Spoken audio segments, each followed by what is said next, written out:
সন্ধে তো হয়ে গেছে, আর আজকে টিফিন আমি বাড়িতেই বানিয়েছি।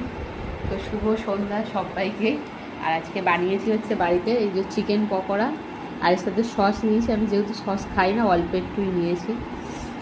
তো বের করে ফ্রিজ থেকে বের করে রেখে দিয়েছিলাম বলে পুরো একদম হয়ে গেছিলো, মানে বরফ ছেড়ে পুরো একদম নর্মালি হয়ে গেছিলো যেমন মাংস হয়। আর নইলে তো পুরো ঠান্ডা ঠান্ডা থাকতো, গরম পুরো। আর আবার এটাকে ম্যারিনেট করে মাখিয়ে রেখে দিয়েছিলাম আধ ঘন্টা মতো, তো একদমই নরম। এটা মাংসটা নিয়ে এসেছিল 4-5 দিন হয়ে গেছিলো। তো সস দিয়ে ভালোই লাগছে খেতে। আমি সস খাই না, খুব কমই খাই, মানে আমার ভালো লাগে না। তো এক একটা জিনিস আবার সস দিয়ে ভালো লাগে, তো আমার এইটাতে ভালো লাগছে। আর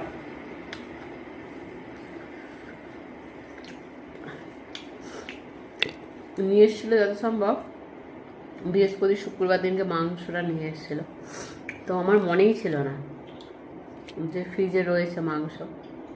তো আজকে মনে পড়েছে, সকালবেলা যখন মাছ বার করতে গেছিলাম তো তখন মনে পড়েছে যে মাংস রয়েছে।